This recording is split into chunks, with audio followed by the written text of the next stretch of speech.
Every gun disarm you've seen has two major problems.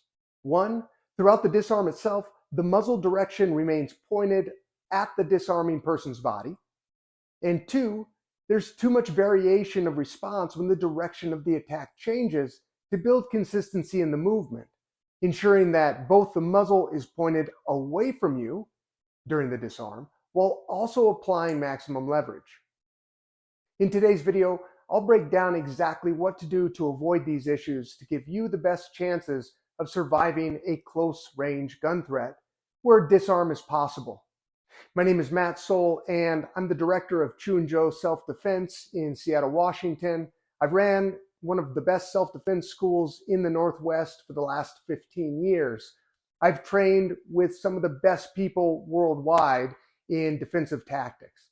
And I'm going to share this, break it down exactly for you so that hopefully you can come out and come down the other side of this horrible and dangerous situation. Let's get into it. So typically in a disarm, what we've got is, if you say search on YouTube for the most common disarms, one thing that you'll see somebody that either traps the wrist and hits this direction to work against this part of the wrist, or they'll do the opposite. They'll trap and hit this way, and of course peel the weapon and come back.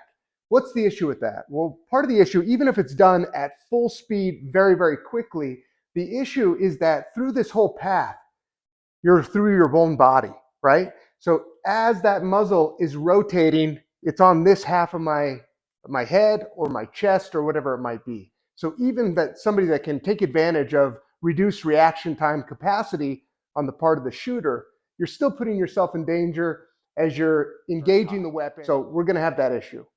The other most common disarm that you're going to see throughout a host of videos is somebody taking the weapon up this way. Well, what are the problems with that?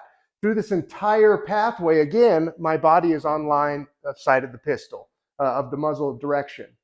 The other issue is that I'm working against the strong part of the wrist this direction, so that becomes very difficult. So the ways to solve this problem for consistency, not only in this position, but in this position, or this position, or this position, or any number, is to find a consistent grip and get your body offline of sight. So the first thing that I want you to do is, if it's on sight here, I want you to get off the line and get a palm on it. Now that muzzle is not pointed at me. Now, we do have context. If there is a child involved or a partner or somebody that you care about this direction, that's going to matter, right? Maybe I would choose to go to the other direction. It could mean that I want to take it slightly up at an angle. All of those things are possible. Or I could be trapping it down toward the ground. So any of those things are possible, but you're going to get your lead hand first and get your second hand on right away. So as that comes here, I'm going to get that second hand. Now my hands, my thumbs are right down the barrel, right? This direction, both pointing the same direction so that I maximize my leverage against the weak part of his wrist. And then I can peel it down so that the muzzle is on sight of my opponent the entire time. So one more time, I'm offline, I make my grip, I push it toward the person, working against the weak part, and then down their body to prevent them from adapting. What's nice about that is if the pistol is close on my body, I can still make that grip. If it's on my head, I can still make that grip. If I'm having to turn into it, I'll turn this way, I can still make that grip because I can start to move into the person and then work against the weak angles and leverage of their body, okay? You can practice this. I'll give you some footwork tips in a future video.